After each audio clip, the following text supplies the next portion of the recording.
El SCP-1504 es un hombre normal que parece ser invulnerable a cualquier tipo de daño y que se encuentra en una celda de contención humana estándar. Sabe que se llama Joe, pero no parece ser capaz de recordar su apellido, lo que le ha llevado a recibir el apodo de Joe Schmo.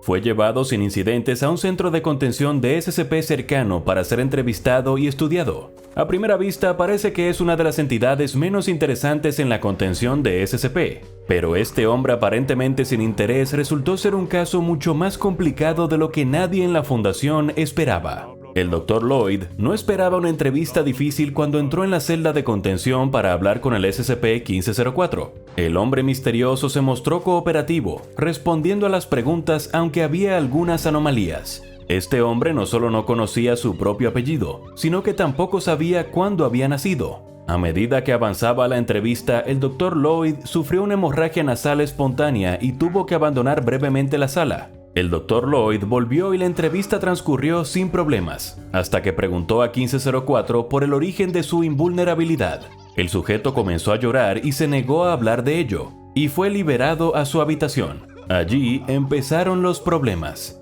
Normalmente el Dr. Lloyd dirigía un sitio bastante tranquilo, con sistemas de seguridad de alta tecnología que eran eficaces para contener a las entidades del interior. Mientras la tecnología funcionaba, el personal no corría ningún peligro y estaba diseñada a prueba de errores. O eso es lo que pensaban. Los contratiempos técnicos comenzaron lentamente. Las puertas se abrían cuando no debían, pero las brechas resultantes se contenían rápidamente. Estos nuevos problemas eran preocupantes, pero mientras se mantuvieran manejables, el personal podría mantener todo bajo control. Pero, por supuesto, las cosas no se mantuvieron manejables. En el lugar había una entidad Keter peligrosa que rompió la contención. Cuando se produjo, se alertó al personal especializado en la recontención de anomalías, pero solo la mitad respondió. La otra mitad que faltaba estaba muerta. El personal restante sobrevivió a duras penas y consiguió contener el Keter, pero sus problemas no habían hecho más que empezar. Las peticiones de más personal fueron ignoradas. Los suministros no llegaban y el personal empezaba a quedarse sin lo básico. La fundación no reconoció las muertes que se produjeron en el lugar, ni siquiera muchas de las personas que se encontraban allí. Era como si nunca hubieran ocurrido. Las cosas iban de mal en peor, y los verdaderos horrores estaban por llegar. Un día, todas las puertas del lugar se abrieron de repente a la vez, y el personal se vio rápidamente abrumado por las entidades liberadas y enfurecidas. La mayoría murió, y los supervivientes se dispersaron aparentemente despreocupados por encontrar a otros supervivientes. El único que parecía ser consciente de lo que estaba ocurriendo era Daryl Lloyd, y sabía que no había forma de contener esta brecha. Se le estaba acabando el tiempo y solo le quedaba una cosa por hacer. Escribió todo lo sucedido en un documento y lo selló en la bóveda indestructible. El documento se abría con una frase escalofriante. No conocíamos su verdadera anomalía. No sabíamos lo que realmente podía hacer. Entonces el Dr. Lloyd activó el dispositivo de seguridad que tienen todos los emplazamientos SCP. Una bomba nuclear que puede activarse en caso de que una brecha ponga en peligro el mundo exterior. El Dr. Lloyd, gravemente herido, pereció en la explosión junto con todos los miembros del personal que sobrevivieron y muchas de las entidades que escaparon del lugar. Cuando el personal de la fundación excavó entre los escombros, encontró el documento. Aunque estaba muy dañado y algunas partes eran ilegibles debido a las manchas de sangre que lo cubrían. La mayoría de las anomalías conservadas en el lugar fueron contabilizadas, pero no se confirmó la muerte ni la recaptura de una entidad. Entonces, ¿dónde estaba Joe Schmo? No solo no se encontró el SCP-1504 en el lugar, sino que se encontró muy poco registro de él en cualquier sistema electrónico o archivo. La única evidencia encontrada de este misterioso hombre fue el documento escrito a mano que dejó el difunto Dr. Lloyd, así como la entrevista inicial que no parecía mostrar absolutamente nada de importancia. Pero las últimas palabras del Dr. Lloyd preocuparon al personal, y una entidad desaparecida nunca debe tomarse a la ligera. Se decidió pasar la grabación de la entrevista por múltiples filtros para descartar cualquier interferencia basada en la percepción. Lo que descubrieron resultó ser una de las mayores amenazas en la historia de la Fundación SCP. La entrevista comenzó de forma similar, con el Dr. Lloyd preguntando a SCP-1504 cómo se llamaba, pero las cosas pronto dieron un giro respecto al registro original. SCP-1504 se mostró beligerante desde el principio. Dijo: "No te lo voy a decir, simplemente me ignorarás". Su respuesta fue similar cuando se le preguntó cuándo había nacido. Incluso afirmó que el Dr. Lloyd no se daría cuenta si le daba un puñetazo en la nariz. El Dr. Lloyd parecía imperturbable, actuando como si le acabaran de decir un año en lugar de amenazarle. Entonces SCP-1504 decidió poner a prueba su teoría. El misterioso Joe Schmo se levantó de su asiento y golpeó al Dr. Lloyd. La nariz del doctor empezó a sangrar mucho, pero este pareció no darse cuenta, limitándose a comentar que le sangraba la nariz y que se iba a curar. Esto hizo que SCP-1504 se agitara aún más, maldiciendo al Dr. Lloyd y buscando desesperadamente su atención. Cuando el Dr. Lloyd le preguntó por qué no parecía estar herido, SCP-1504 perdió la cabeza. Comenzó una larga perorata en la que afirmó que podía hacer cualquier cosa a cualquier persona, incluso matar a sus seres queridos y que no se darían cuenta. Afirmó que podía dispararse a sí mismo con la pistola del guardia y no pasaría nada. SCP-1504 estaba llorando, pero nadie parecía darse cuenta. El Dr. Lloyd se limitó a escribir notas mientras el SCP-1504 despotricaba de que siempre se sentía como si estuviera metido en una habitación abarrotada de gente, y que todos y cada uno de ellos le ignoraban.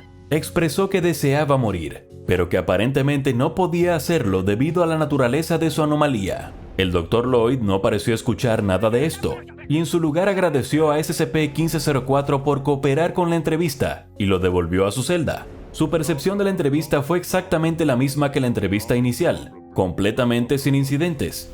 Estaba claro que el SCP-1504 era mucho más poderoso de lo que se sabía, y ahora había desaparecido. La Fundación se reunió y rápidamente actualizó la clasificación de SCP-1504 de seguro a Keter. La clasificación y la descripción se fueron reconstruyendo lentamente debido a las capacidades cognitivas del sujeto, lo que significa que cualquier información que se conozca sobre él puede ser subjetiva en cualquier momento. Se preparó un lugar para él en el Área 114, la principal ubicación de la Fundación para contener las amenazas basadas en la percepción y los sentidos. Pero SCP-1504 no está contenido actualmente, y sus habilidades únicas significan que puede que nunca lo esté. Al fin y al cabo, ¿cómo se puede contener algo cuando nadie sabe quién o dónde está? Pero la Fundación está preparada. Hay una celda esperando a SCP-1504 en el lugar, una cámara de aspecto sencillo de 3 metros por 3 metros, pero la seguridad que hay es cualquier cosa menos sencilla. Se mantendrá estrechamente vigilada con un mínimo de 4 miembros del personal de nivel 3 necesarios para el acceso. 2 miembros del personal permanecerán dentro de la sala de control, listos para activar las medidas de seguridad e incluso el mecanismo de seguridad en caso de que se produzca una brecha en la contención. El personal está preparado para inundar la celda con gas halotano si es necesario, una de las únicas cosas que pueden incapacitar a SCP-1504 junto con un golpe fuerte en la cabeza. No se puede permitir que se escape, y debe estar confinado y sujeto en todo momento. Cualquier intento de abrir las cerraduras debe ser liberado por varios miembros del personal al mismo tiempo, y solo uno puede entrar en la cámara para interactuar con SCP-1504. Entonces, ¿qué sabemos sobre lo que hace que SCP-1504 sea tan peligroso? Bueno, eso depende de a quién le preguntes, porque la mayoría de la gente diría que no hay absolutamente nada peligroso o único en él. Es solo un tipo medio, y eso es exactamente lo que lo hace tan peligroso. SCP-1504 es un peligro cognitivo viviente que afecta a la percepción de todos los que le rodean.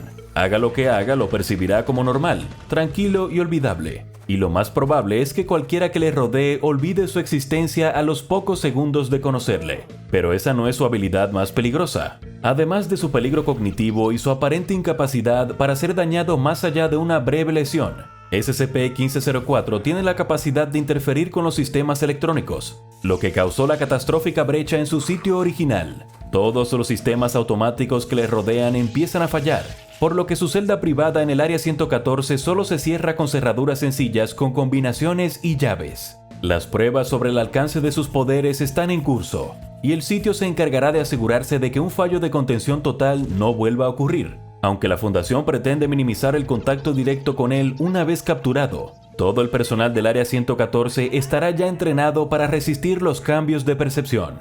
Pero para que todo esto funcione, la Fundación tiene que capturarlo primero. Y ahí está el problema. La Fundación fue capaz de capturar al SCP-1504 la primera vez simplemente por los informes de su incapacidad para ser dañado. Esa parece ser la única cosa de él que alguien puede notar. De lo contrario, ninguna acción que realice, incluso atacar físicamente a alguien, será memorable de ninguna manera, lo que le permitirá escabullirse sin ser detectado. Aunque físicamente no es una amenaza para nadie, hay razones para considerarlo un peligro crítico para la seguridad pública. Su capacidad para perturbar los sistemas electrónicos significa que podría ser un riesgo para la seguridad de cualquier instalación pública, incluidos bancos, prisiones o incluso centrales nucleares. Y hay razones para creer que puede ser cada vez más inestable. Nadie sabe cuántos años tiene el SCP-1504 ni si tiene una vida normal. Su incapacidad para ser dañado indica que podría ser anómalo en otros aspectos. E incluso si envejece normalmente, está claro que el aislamiento de sus habilidades le está haciendo enfadar cada vez más.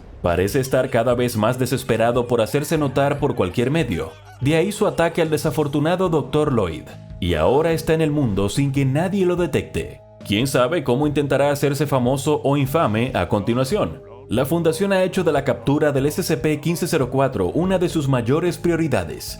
Y una vez que lo consigan, pretenden asegurar de que nunca vuelva a estar libre. Ahora solo tienen que encontrarlo. Y ahí es donde muchos expertos de la Fundación están perplejos. ¿Cómo encontrar algo que está diseñado para pasar desapercibido? Hasta que tengan una respuesta, sus rastreadores se dedican a buscar informes sobre un hombre caucásico de aspecto normal, de poco menos de 1,80 metros de altura, con una pequeña marca de nacimiento en el hombro derecho. Eso debería reducirlo. Para saber más sobre otro hombre sin pretensiones con habilidades inesperadas, consulte SCP-343 Dios o vea SCP-507 Saltador Dimensional Renuente para ver otro SCP que carece de control sobre sus habilidades.